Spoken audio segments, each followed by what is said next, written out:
Guys, dissociation की वजह से अगर आप नमनेस फील कर रहे हैं, जिसकी वजह से आप चीज़ों से कनेक्ट नहीं हो पा रहे, लोगों से कनेक्ट नहीं हो पा रहे, अपनी फीलिंग्स को फील नहीं कर पा रहे, तो इसमें आज आपके लिए एक मैं बहुत ही इंटरेस्टिंग बॉडी वर्क टेक्निक लेकर आई हूँ।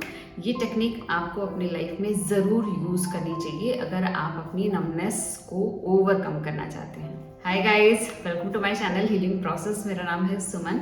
अपने इस चैनल पर मैं एनर्जी से रिलेटेड, रिलेशनशिप से रिलेटेड और इन प्रैक्टिस से रिलेटेड कंटेंट शेयर करती हूँ, ताकि हम खुद को ना एक डीपर लेवल पर जान पाएँ। हम जान पाएँ इन रियलिटी में हम कौन हैं और हमारे साथ जो कुछ भी हो रहा है वो क्यों हो रहा है। तो आज के वीडियो में ना मैं आपके साथ एक टेक्निक लेकर आई हूँ जो कि आपकी हेल्प करेगा बॉडी को ओपन अप करने में और आपकी नमनेस को ओवरकम करने में।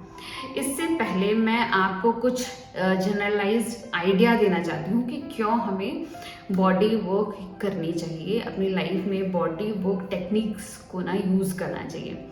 तो होता क्या है गाइस, जब भी हम खुद को हील करना चाहते हैं ना, तो दो अप्रोच होते हैं हमारे पास। पहली अप्रोच है कॉग्निटिव अप्रोच, जो कि टोटली मेंटल बेस्ड है, जिसमें आती है जर्नलिंग, जिसमें आती है रीजनिंग, जिसमें आते हैं कॉन्शियस क्वेश्चंस एंड आंसर्स, जिसमें आती है सेल्फ इंक्वायरी, जिसमें आता है पैटर्न्स को पहचानना, हमारे पास्ट में हम कैसे बिहेव करते थे, हमारे बिहेवियर्स के बारे में जानना।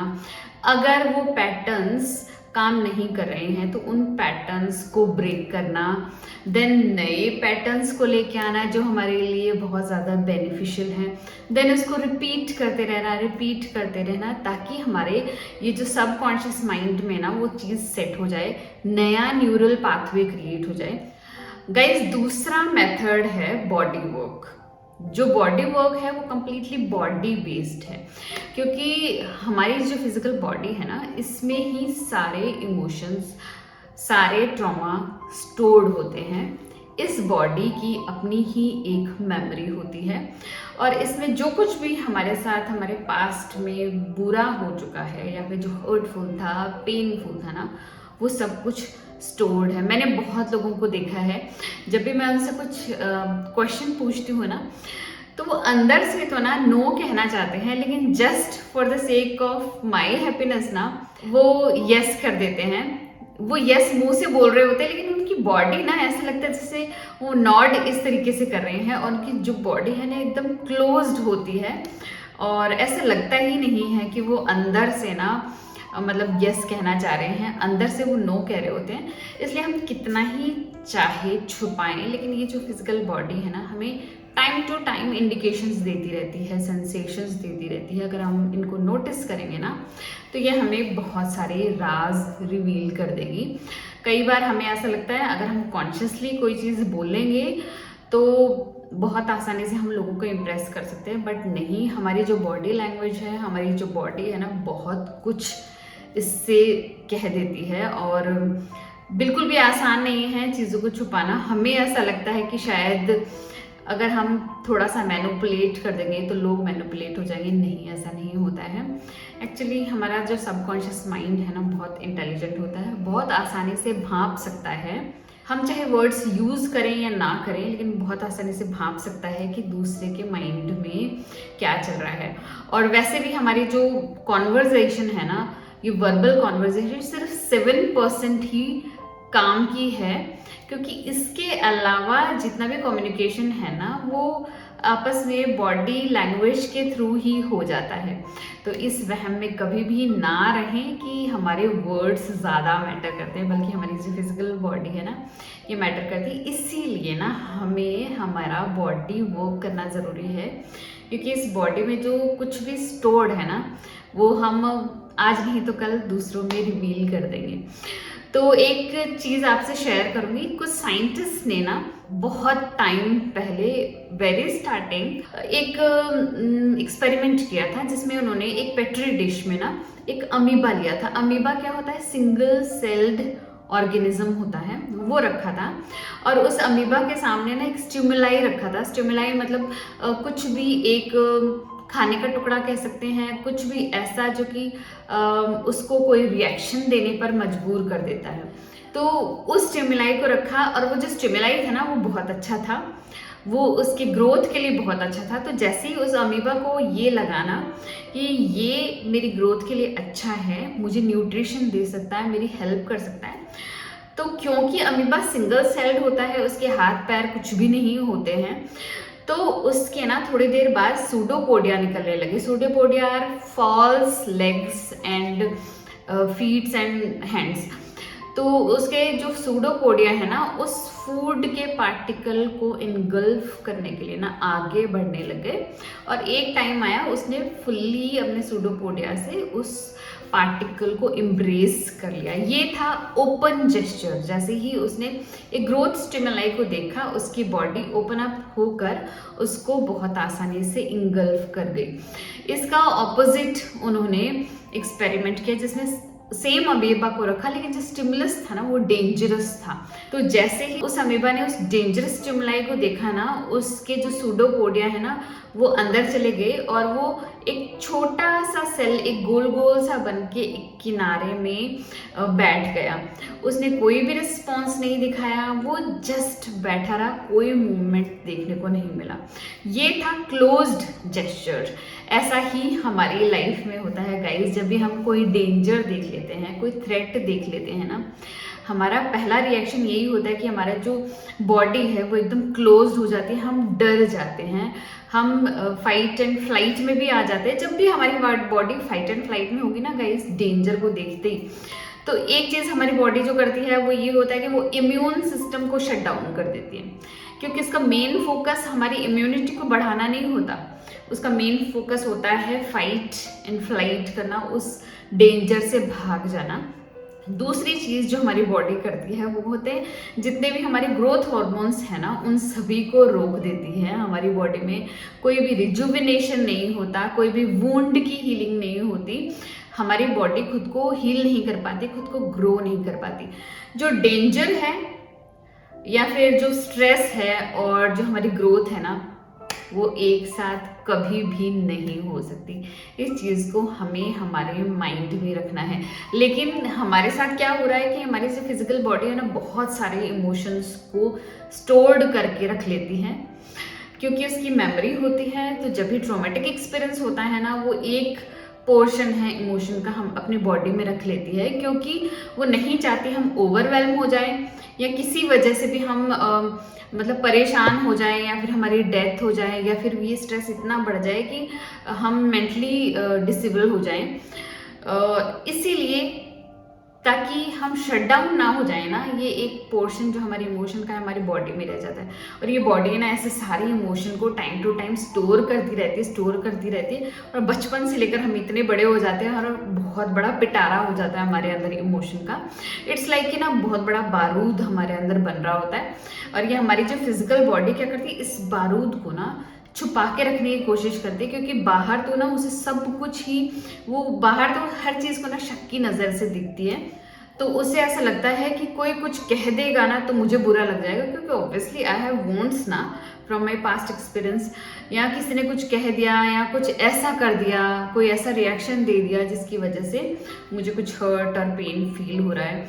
तो मेरी फिजिकल बॉडी बिल्कुल भी नहीं चाहती कि बाहर की किसी भी चीज़ की वजह से मैं अपने अंदर जाऊं, बिकॉज अंदर तो बहुत ज़्यादा हर्ट और पेन है। इसलिए जो हमारी बॉडी है ना, वो धीरे धीरे क्लोज्ड होने लग जाती है, हमारी जो बॉडी का जेस्चर है ना क्लोज होने लग जाता है।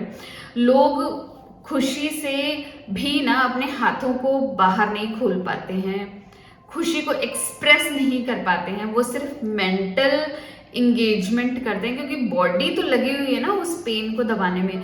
इसलिए हमेशा जो इंगेजमेंट होता है ना, जोक्स में भी और हंसी में भी, कुछ ऐसी बात होती है जो हंसी मजाक वाली होती है, उसमें भी ना दिमाग लॉजिक घुसाकर उसको लॉजिकली समझ लेता है, लेकिन अंदर से वो हंसी जो होती है ना, फुल बॉडी एक्सपीरियंस होता है लाइफ का, वो नहीं मिल पाता।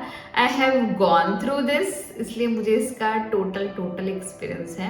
मेरा बहुत सारा समय गया है सिर्फ जोक्स को समझने में। अभी भी कई बार ऐसा होता है जब मैं बहुत ज़्यादा अपनी मेंटल प्लानिंग में होती हूँ, because I am a government employee, तो मुझे घर का जॉब का, बच्चों का, मतलब सब कुछ ओवरऑल देखना पड़ता है। तो मैं बहुत ज़्यादा स्ट्रैटेजी में जब इन्वॉल्व हो जाती हूँ, ऑर्गेनाइजेशन में जब इन्वॉल्व हो जाती हूँ ना, तो मैं अंदर से उन जोक्स को नहीं फील कर पाती, सिर्फ मेंटली उनको समझ के और उसको आया गया कर देती हूँ।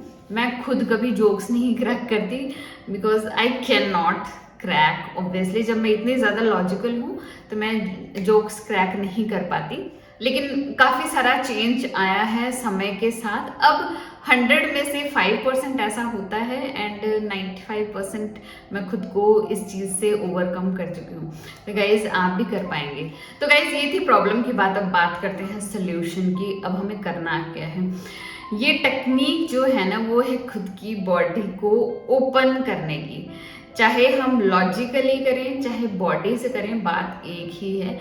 लॉजिकली अगर हम करेंगे तो रिजल्ट काफ़ी लेट मिलेगा, और दूसरा इस बॉडी में अगर इमोशन स्टोर्ड है ना, तो हमें इस बॉडी से रिलेटेड कुछ ना कुछ ज़रूर करना पड़ेगा, ताकि ये इमोशन जो हमारे अंदर स्टफ्ड है ना, ये मूव कर पाए। क्योंकि जो इमोशंस होते हैं वो एनर्जी इन मोशन होते हैं।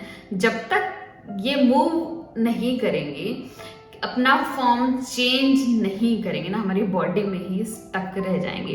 कई बार हमें चेस्ट में बहुत ज़्यादा हैवीनेस फील होती है, कई बार हमें शोल्डर में हैवीनेस फील होती है, कई बार हमें हिप्स में हैवीनेस फील होती है। जो लोग मैस्कुलाइन एनर्जी में होते हैं, उनकी जो हिप्स होती हैं बहुत ज़्यादा कॉन्स्ट्रिक्टेड होती है, अपनी हिप्स को मूव नहीं कर पाते। तो इसके लिए यही टेक्निक है कि अपनी बॉडी को हमें ज़्यादा से ज़्यादा ओपन करना है। तो इसके लिए हम क्या कर सकते हैं, जैसे ही हम किसी से मिले ना, हमें अपने हाथों को ओपन अप करने की कोशिश करनी है। हमें कोशिश करनी है, ऐसा नहीं है कि हम पहली बार में ही कर पाएंगे। It will look awkward to you and दूसरों को भी ऑकवर्ड लगेगा। तो हमें धीरे धीरे इसकी प्रैक्टिस शुरू करनी है। किसी से मिलें तो इस तरीके से, या इस तरीके से ना मिले, किसी से मिलें तो अपने शोल्डर को पीछे कर लें, डीप ब्रेथ लें। जैसे आप डीप ब्रेथ लेंगे ना, आपके लंग्स जो है ना फुल हो जाएंगे, आपकी शोल्डर अपने आप पीछे चली जाएगी। आपको अपने हाथ को ना कभी भी नहीं बांधना है, इस बात को अपने दिमाग में ठान लीजिए। आप जब भी किसी से बात करें ना, आपको अपने हाथों को कभी भी नहीं बांधना है। किसी भी तरीके से ये दो हाथ है ना, आपके एक दूसरे के ऊपर आने नहीं चाहिए। जब भी आप किसी से मिलें तो आपके हाथ दोनों अलग हों, और जितना हो सके वो उनके सामने हो। पाम लोगों की तरफ फेसिंग हो या फिर पाम कंप्लीटली ओपन अप हो। आपके फिंगर्स जो है ना सारे अलग हो। इस तरीके से आपको नहीं रखने हैं। तो जब भी आप किसी एनिमल को भी देखें ना, आप एनिमल के साथ बहुत आसानी से प्रैक्टिस कर सकते हैं, आप बच्चों के साथ बहुत आसानी से प्रैक्टिस कर सकते हैं। तो आप जब भी इनको देखें ना, तो आपको अपने हैंड्स ओपन करने हैं। आपको खुद उनके पास जाने से पहले ना अपने हैंड्स ओपन करने हैं एंड उनको इशारा करना है। It will help you to move your like constricted energy. आपकी कॉन्स्ट्रिक्टेड बॉडी है ना, उसको ओपन अप करने में आपकी हेल्प करेगा।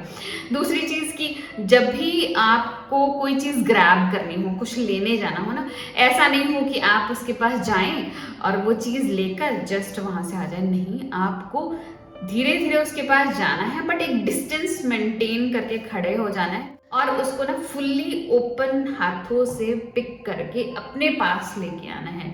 It will help your mind to recognise this pattern again and again. आपका माइंड जब इस पैटर्न को बार बार याद करने लग जाएगा ना, तो वो उस पुराने पैटर्न को छोड़ देगा। गाइज, ऐसा नहीं होता कि हम पुराने पैटर्न को रिमूव कर सकते हैं। हम पुराने पैटर्न को with the passage of time भूल सकते हैं अगर हम नए पैटर्न पर ज़्यादा वर्क करते हैं। इट्स नॉट लाइक कि हम उसको डिलीट कर देंगे, इट्स लाइक कि हम नया पैटर्न क्रिएट कर लेंगे। तो जब हम हमेशा ओपन जेस्चर में रहेंगे, अपनी बॉडी को फुल्ली ओपन करके रखेंगे ना, जब भी हंसेंगे तो हम फुल्ली अपनी बॉडी का इस्तेमाल करेंगे, तो हमारा माइंड इस पैटर्न को रिकॉग्नाइज कर लेगा और ऑफ कोर्स ये बॉडी सेफ फील करने लग जाएगी। अब बहुत आसानी से हमारे जो इमोशंस है ना, वो मूव ऑन करने लग जाएंगे। अब ये जो हैवीनेस वाली फीलिंग आपको कई एरिया में जो आती है ना, वो डिजॉल्व होने लग जाएगी। बट इसको आपको कंसिस्टेंटली प्रैक्टिस करना है। Practice is everything. इस बात को आपको हमेशा याद रखना है कि दिन में आपको कई बार बॉडी स्कैन करनी है। बॉडी स्कैन करके जहाँ पर भी आपको ऐसा लग रहा है कि टाइटनेस है, वहाँ पर थोड़ी देर अपने हाथों से टैपिंग करनी है, मूव करने की कोशिश करना है उस पार्ट को और अपनी अवेयरनेस देनी है ताकि वहाँ की एनर्जी थोड़ा सा मूव ऑन कर जाए। तो गाइज, आपको ये इजीएस्ट टेक्निक जो कि हम ऑलरेडी अपने डेली लाइफ में मे बी यूज करते हो, बट जो चीज़ हम कॉन्शियसली करते हैं ना, उसका एक इफेक्ट अलग होता है। Because when we know better we do better, और इस चीज़ को हमारा माइंड भी इनग्रेन कर लेता है। तो अगर आपको आज का वीडियो अच्छा लगा तो प्लीज़ लाइक कीजिएगा, मेरे चैनल को सब्सक्राइब कीजिए। मिलते हैं ऐसे इंटरेस्टिंग वीडियो में, तब तक के लिए बाय।